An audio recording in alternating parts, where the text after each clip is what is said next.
Welcome to Drinks in the Library, the only library where drinks aren't just allowed, they are required. I'm your librarian host, Gigi Howard, and each episode I'll be interviewing a guest about a much-loved book that we will be pairing with a drink for you to enjoy along with us or consider for your next book club meetup. As always, stay curious and support your local library. Hello, Libration Nation. Transcendent Kingdom is a 2020 novel by Gyasi that follows Gifty, a Ghanaian-American neuroscience PhD candidate at Stanford, as she studies addiction and depression in mice, while also grappling with her family's history of trauma, addiction, and faith. The story explores the tension between science and religion, memory, and the search for meaning after her brother's opioid overdose and her mother's severe depression, while reflecting on her upbringing in Alabama. All right, something special this week. My guest is Deanna Allbrittin.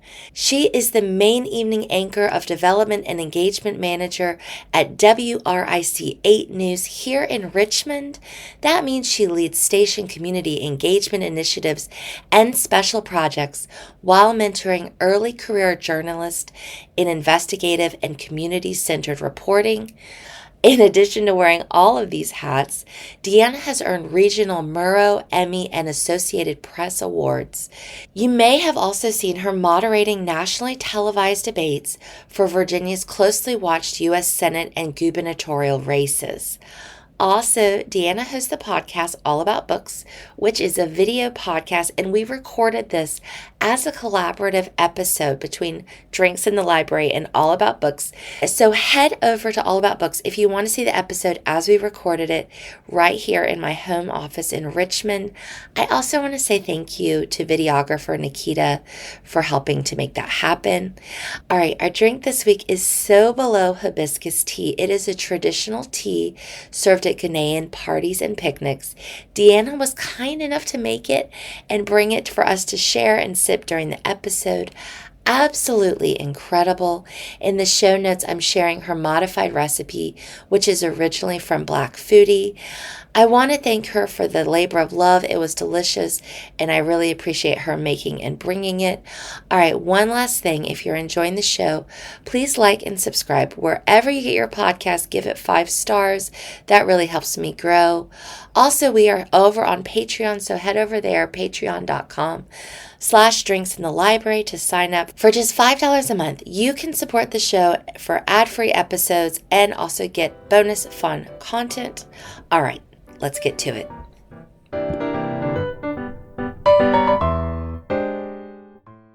Hey, this is incredible to have you here with me today, Deanna. This is also the first time I'm doing a video recording of the podcast. So welcome. Thank you. Thank you so much. So Drinks in the Library is a podcast where every week I interview a guest, such as yourself, about your favorite book, and we pair it with a drink.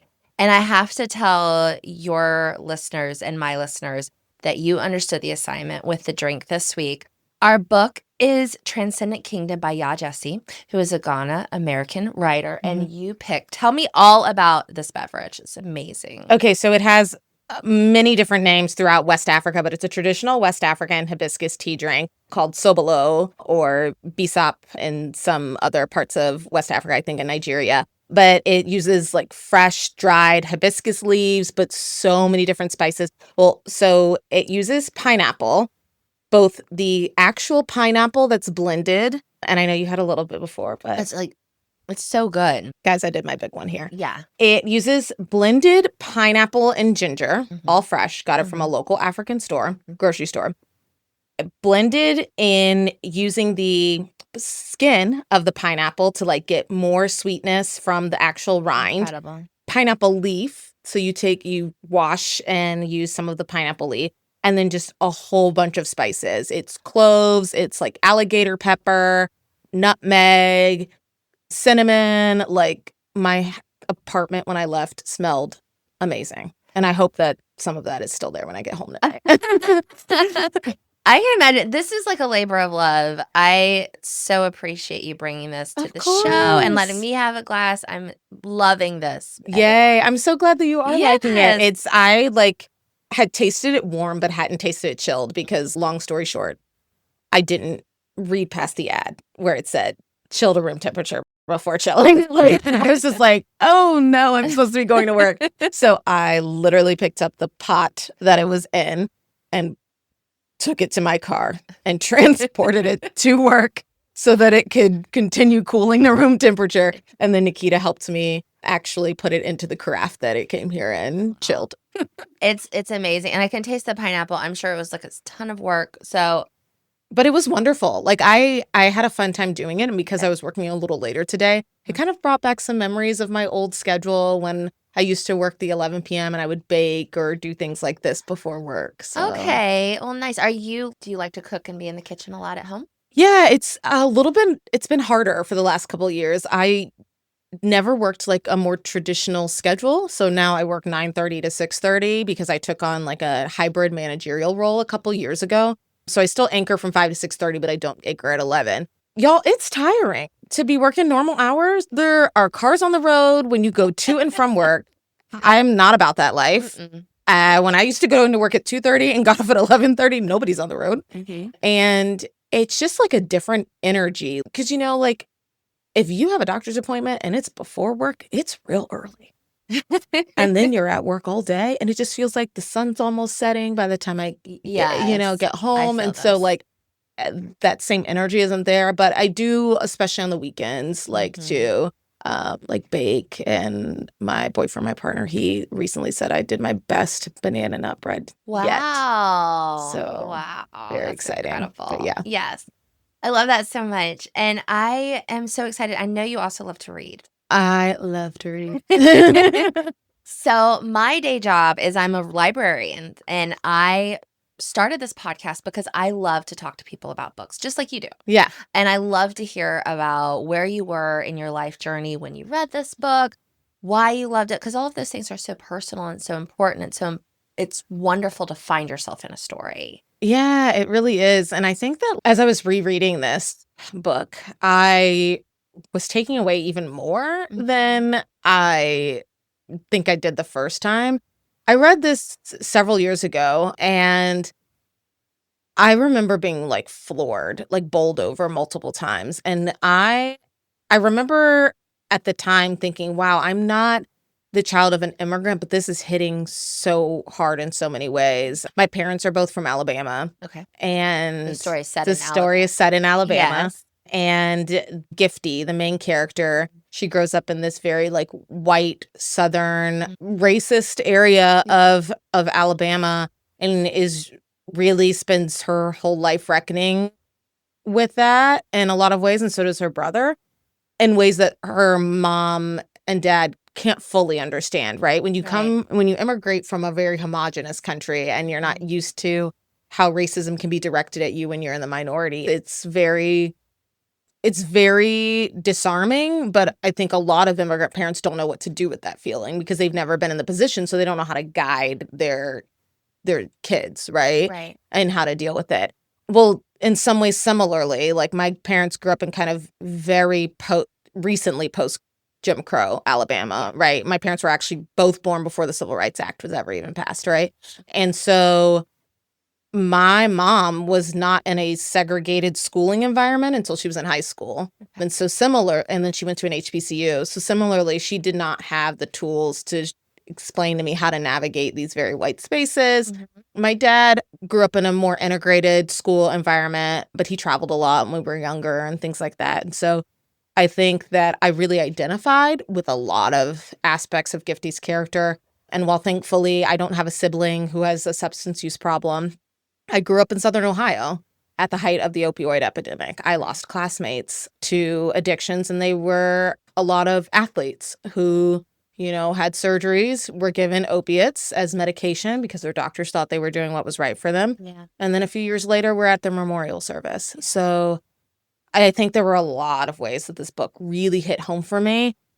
But I think also what I enjoyed is that it felt like the author imbued Gifty with a little bit of what I feel like I have in my own life, which is this humorous attitude towards even these like really difficult topics. And it's not a comedic book, but there is certainly humor in the way that she conveys many details. Yes, definitely. And talking a little bit, I want to kind of go and like guide the listener, the viewer. Sorry, I'm getting Yes. we're Yeah. integrating two Viewer, stories. listeners, yeah. Into the story a little bit. And to touch on what you were saying, Gifty's mother comes to Alabama after being from Ghana, and she is employed with this extremely racist old man Mhm. who uses Mr. Thomas. Mr. Thomas, and who like uses Slurs. to talk to her, and she just thinks he's just a confused old man. And I was kind of blown away by that moment of like,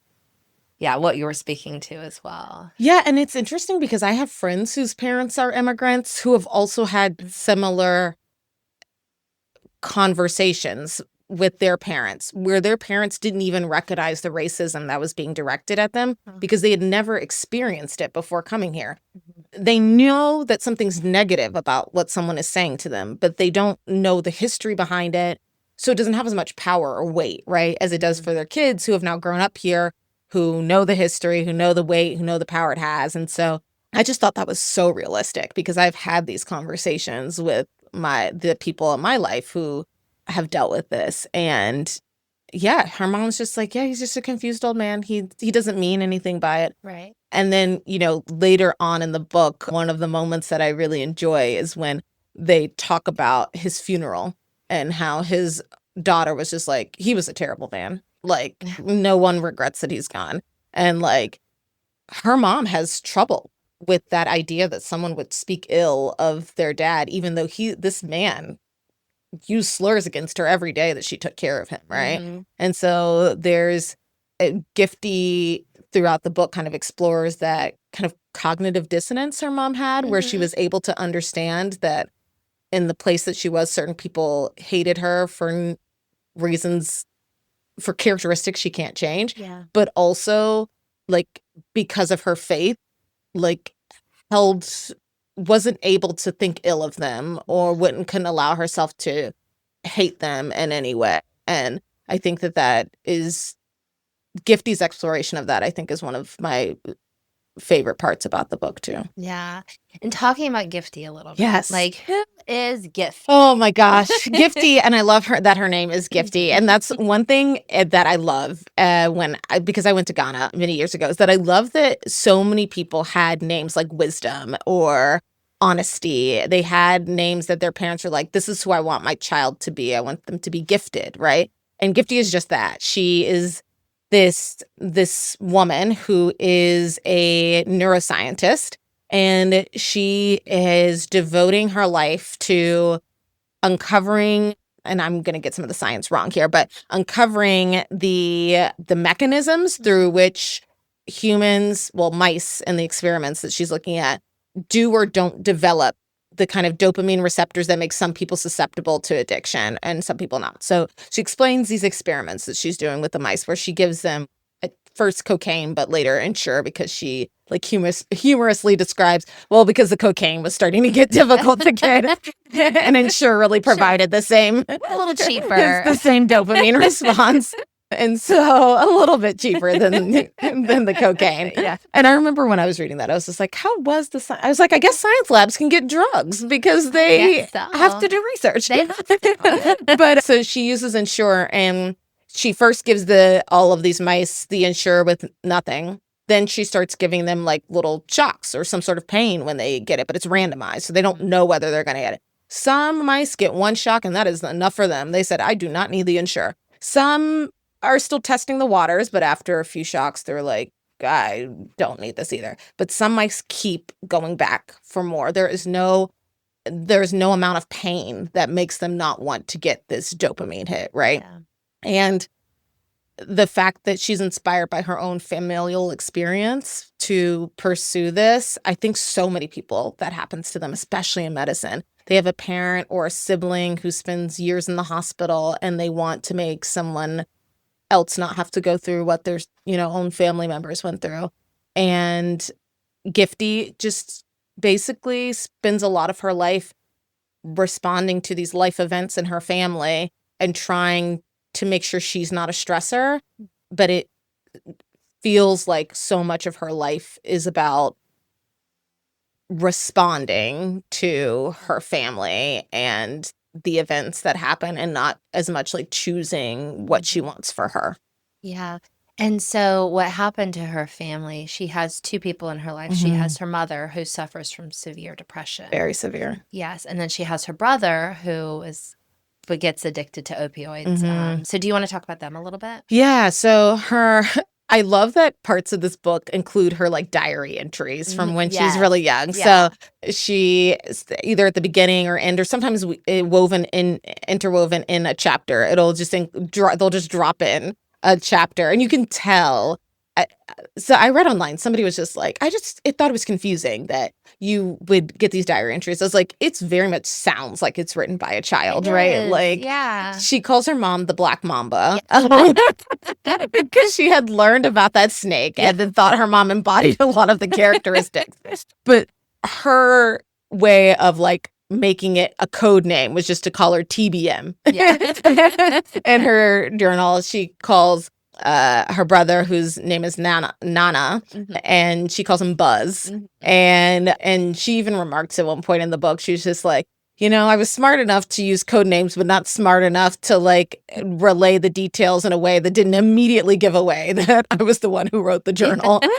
Yeah. But so she drops in these journal entries, and they really tie in so beautifully and seamlessly with the like overall kind of topics she's exploring in that chapter, and really help the reader, if not in that chapter, in some future chapter, really help them understand how Gifty came to be who she is today, and how her mom, who has this very severe depression, came to be the way she is today, and how Gifty is able to understand her mom more and more in the way that we all understand our parents more as we age. Absolutely. And just have absolute blinders on when we are children and teenagers, especially. Yeah. When the world still feels like it revolves around us. I know. I have a one that's about to go into she's a preteen, but we're about to hit those teenage years, and she's wonderful. Yes. She's great, but starting to get a little bit spicy.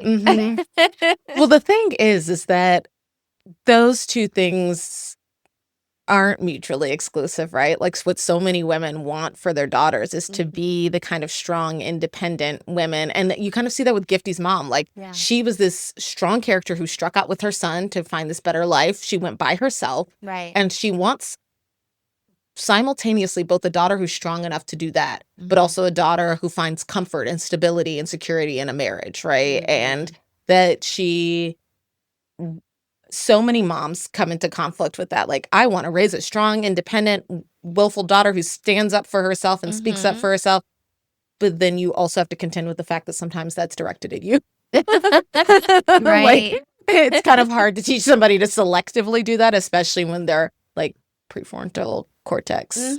Their frontal lobe is just like not fully developed. It's just not there, and it won't be there for a little bit. Yeah. No. And you are, in many ways, as the mom, you are the child's like first experiment in how to be that way. Yeah. And sometimes they're soft and sometimes they're really tough. Yeah. I think this is one of the things that I really identified with in the book in a lot of ways. My mom is this very strong character, a little sassy, very funny, like very like tells it like it is. And she was my first model of how to like move through the world.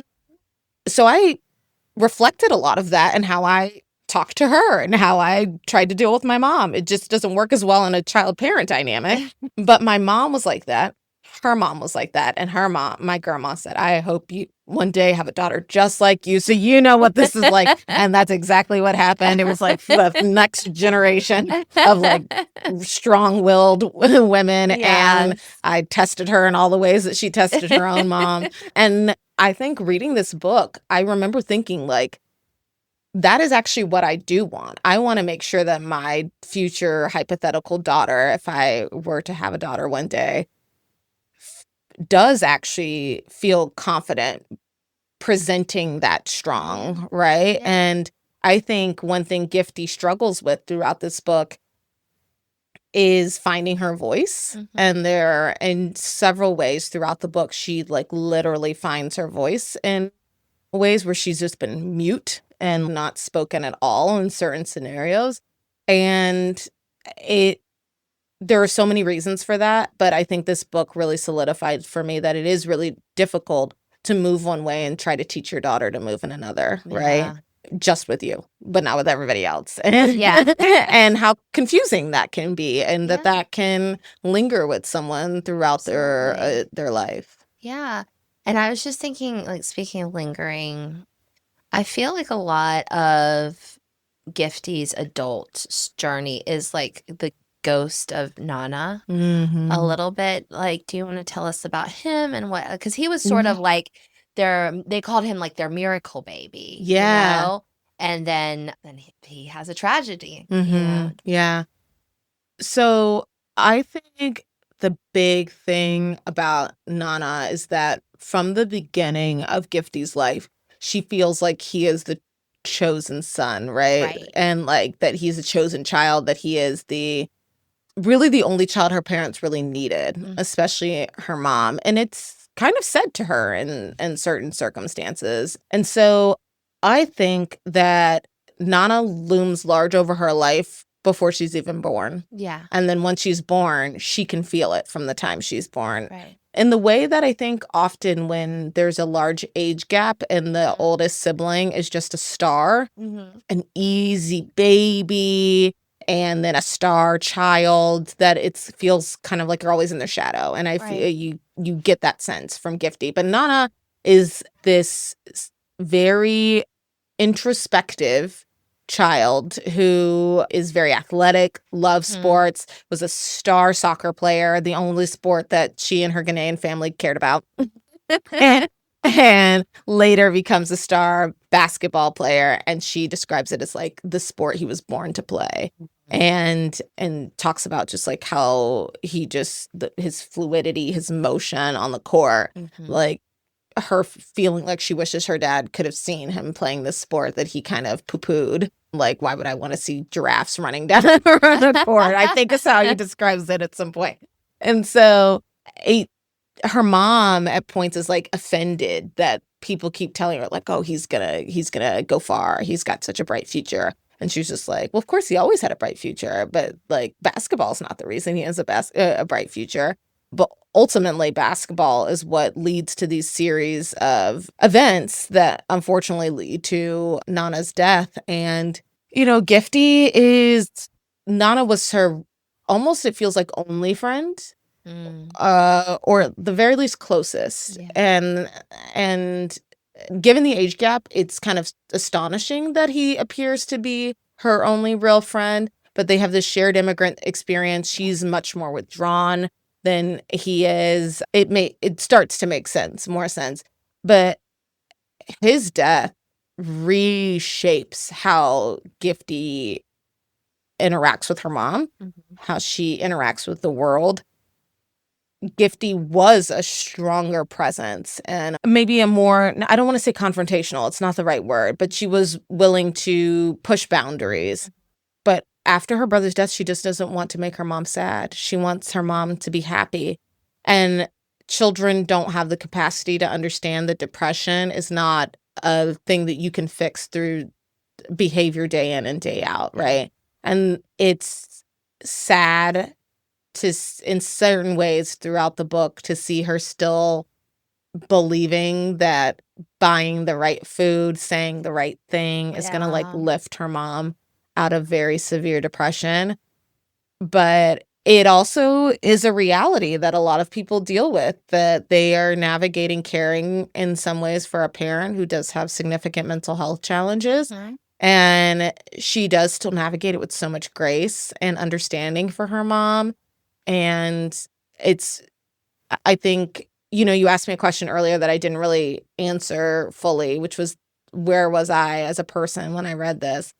I think I was a person that was starting to really have like the best relationship with my own mom that I had and still continue to have, but that I had in a long time. My mom and I had a very contentious relationship.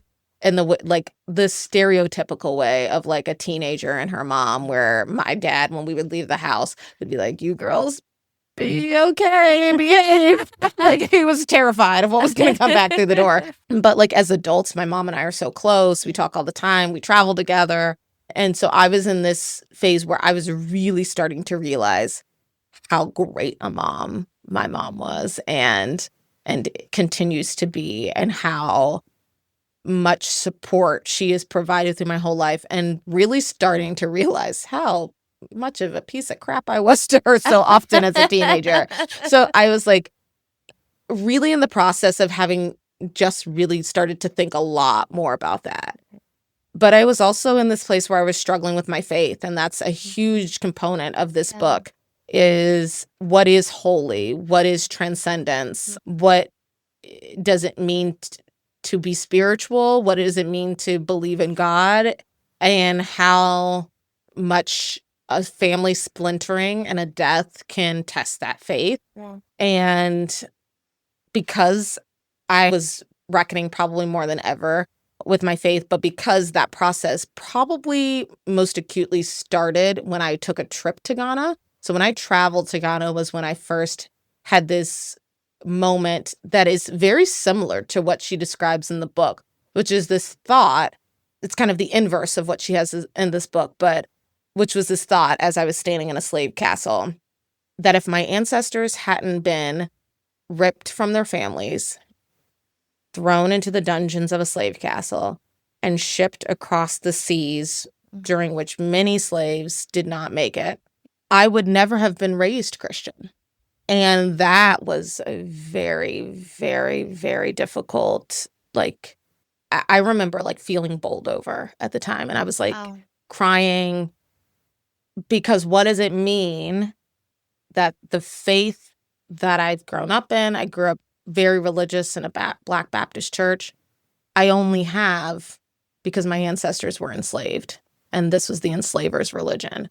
And that kind of started this process and journey for, I mean, really still now, of really having to reckon with that. And similarly, she has this moment in youth group where her brother asks, "So let's talk about this small remote village in Africa that's never even seen a missionary. If you've never even been given the choice to learn about Christ, do those people go to hell?" And the youth pastor very quickly says, "Well, yeah."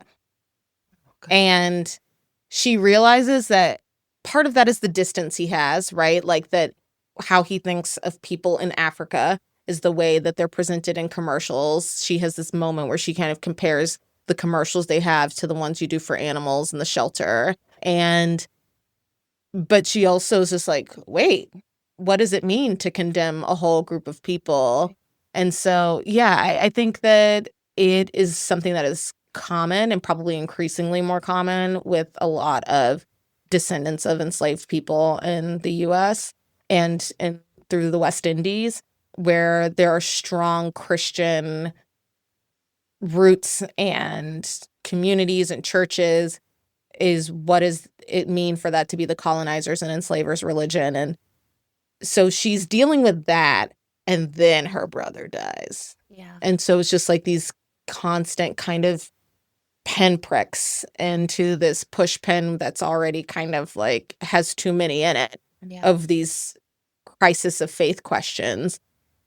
And I just really, it really hit home for me. Like I was writing certain passages and things down in my journal and then kind of reflecting on them at the time. So I reread it about a year or so ago without taking notes or anything, just kind of like absorbing it. And it was still 10 out of 10, one of my favorite books that I've ever read. And I've been able to recommend it to friends, and they have just, there are so many people who have grown up in so many different ways who have been able to read this book and identify with it and love it, and for all different reasons.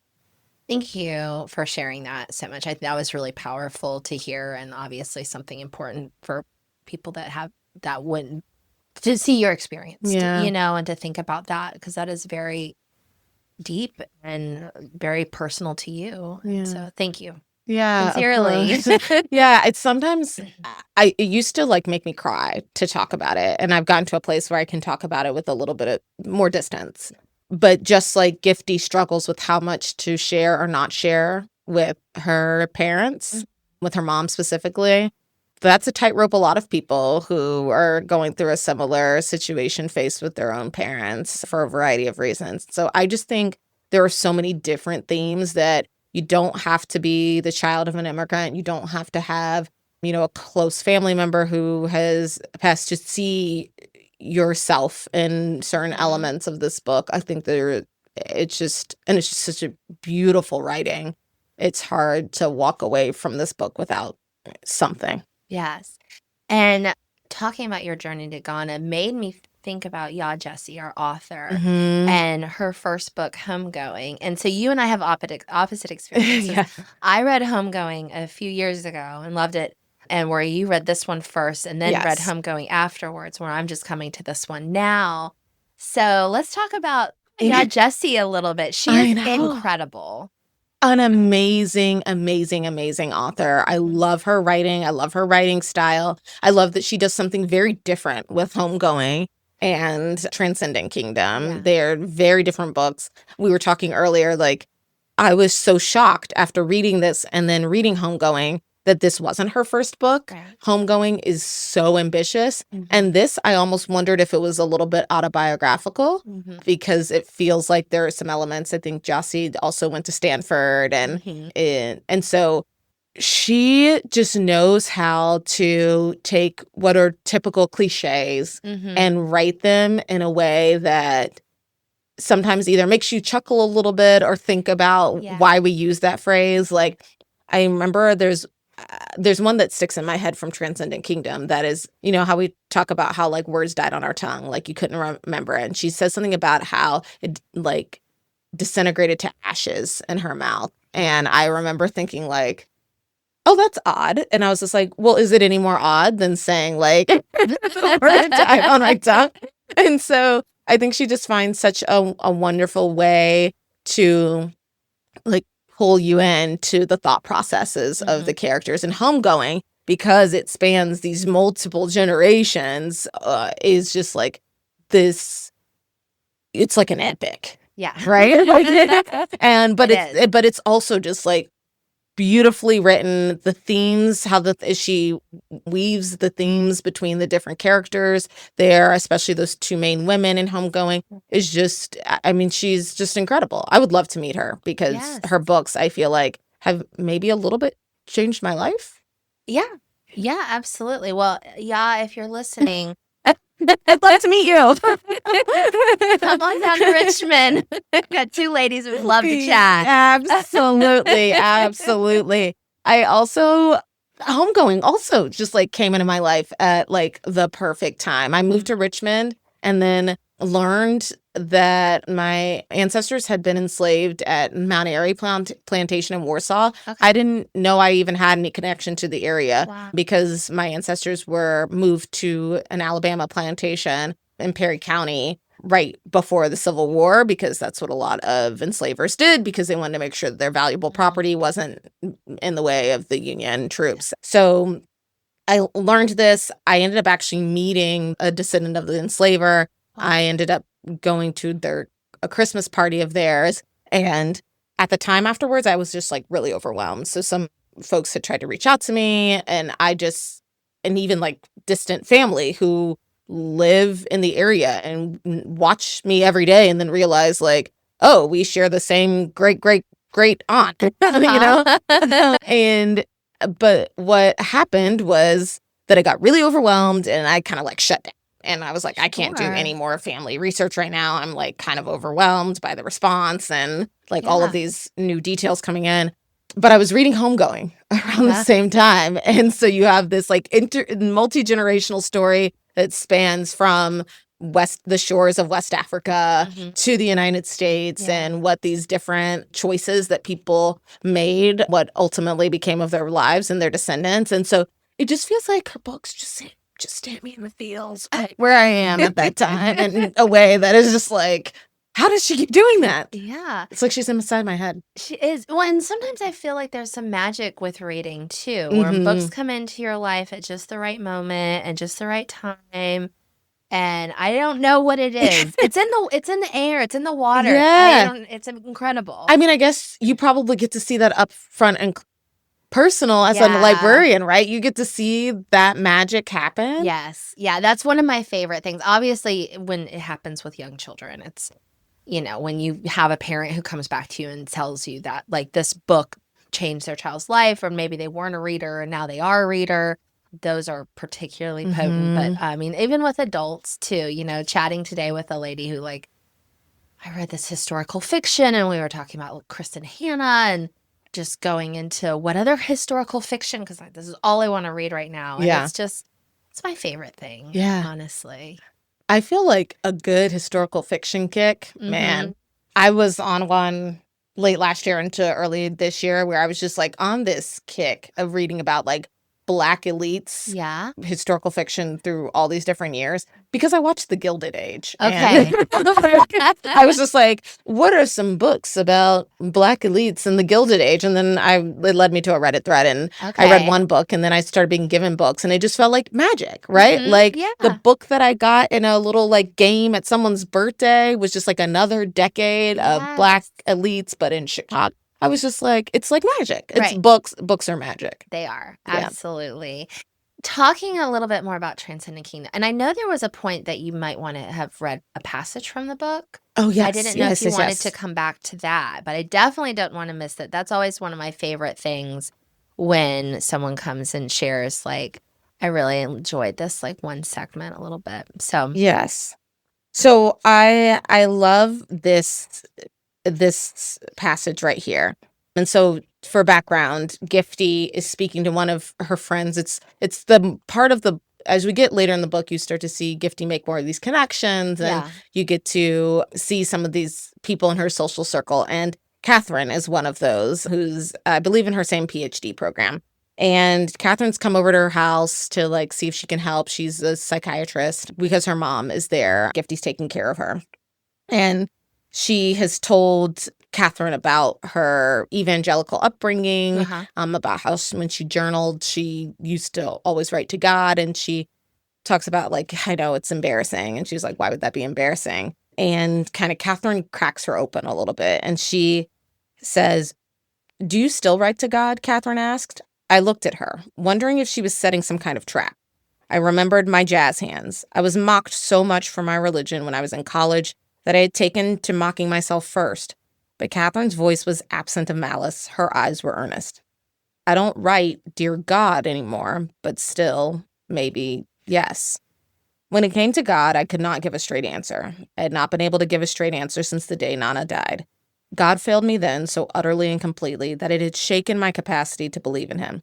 And yet, how to explain every quiver? How to explain that once sure-footed knowledge of his presence in my heart? It's beautiful. And I remember when I read that part, it was one of the many that I just kind of like, I said, because I think that there are a lot of people who, like myself, have like kind of gone on this winding journey with our faith, that there's it just feels like a disconnect sometimes, that like there is something in you that feels very strongly and deeply about the faith that you used to believe so strongly and deeply. And yet you're struggling with that belief and the depth of it, but something feels very real. And so how do you separate the two? I found that summation of that just really, really good. Really well done. Do you have any advice for anyone who's on that journey or starting that journey? Not to put you in the hot seat. I would say the biggest thing is not being afraid to do it. I think for so long I was like kind of afraid to say those words out loud, both to myself and to family and everything. But I am very fortunate that I was raised by a mom who told me to question everything. She was just like, she was a big believer in you don't just sit in somebody's church and not ask questions, and that if people are shooting down questions, then that means we got to move on. Our family actually went on a journey of finding a new church home when I was in high school, because I felt very frustrated by how much pushback I was sometimes getting about questions. It felt like when you had asked questions, it was turned around as like, oh, well, you're just not enough of a believer. You wouldn't have questions if you didn't if you had enough faith. And my mom did not like that. And so she was just like, okay, it's time to look for a place where but our children feel like they're getting what they need. Yeah, we might be getting what we need right now, but they don't feel like they are. And so I feel like I had that support, at least from my mom, that asking questions is okay, and actually like preferred, encouraged. And so if I can ask questions in that setting, then I can also ask questions of myself about why I believe the way I do and whether that's something I still want and need to carry with me. And I think it gets really tough in these days where people are missing that third space, because I do feel like for me that's sometimes part of like the reckoning is just like, oh, you lose this big third space when you lose church. But I don't want that to be the only reason. And so I think that for people who are on the same journey, I think it's really important to find people who are on a similar journey, because I think if you don't find those people, you find people who are really eager to get you back to church, and people who are really eager to have you stay out of it. And so finding people who are on a similar journey, who understand the kind of disconnect that Gifty is trying to navigate throughout this book is really, really important. Yeah. Well, thank you for sharing that. I didn't know we were going to. I didn't know that. I didn't know either. I actually kind of had this mindset that I maybe wanted to stay a little bit away from it, because like I told you, it's only been recently that I've been able to like not get very emotional when I talk about it. But also because I think as a journalist for so long, it's not supposed to be about me. And so I have not publicly shared a lot or anything, really. But it felt kind of disingenuous to talk about why this book has been so important to me and why it hit so hard without speaking truthfully about that. Yeah. Well, thank you. I appreciate it. And, if you ever want to come and just talk about life, I am always here for you. Well, good thing that you're close by. You can just have a little therapy session. Here, she didn't know she was going to be sitting in the therapist chair today. I love it so much. So my last question I always ask, and I have to tell you this, in library science, we have 5 rules. Okay. 3 of them we won't talk about, but 2 of them are, for every book, its reader, and for every reader, their book. So I love that. And that's a lot that it has to do with the podcast, because why is this book important to this particular person? So I like to ask, who would you recommend this story to? Okay. Well, definitely anybody who grew up in a very Christian upbringing and is like wrestling with their faith or has in the past. I think that this is an excellent book. I think any children of immigrants who are interested in those kinds of stories being told will like this. It is a heavier book, but I will say that it is not the heaviest book. It is written in a way that makes it feel like I felt like I had to like sit with things, because it really like hit me in the solar plexus. But I think that there are a lot of people who you could read this, and it's a fast read too. Yes. She does these great shorter chapters and things like that. So I think that anybody who is looking for an exploration of identity, be it religious or cultural, in modern storytelling. Anybody who has any interest in like addiction science, I think will also appreciate how much research she did for this book to get the science as correct as possible. So yeah, I think I would recommend it to people on their own faith journeys that are exploring, and people who like stories that really are kind of studies of identity and navigating it. I love that. Thank you. I do like to ask at the end, like, what are you excited about? What have you got coming up that you would like to share, brag about, anything like that? Yeah. Okay. So a couple of things. Getting I think, almost all the way across the finish line, hopefully by the time this podcast airs, of getting the whole All About Books podcast archive on Spotify. Yes. So the listeners who find you on Spotify should also be able to find us as well.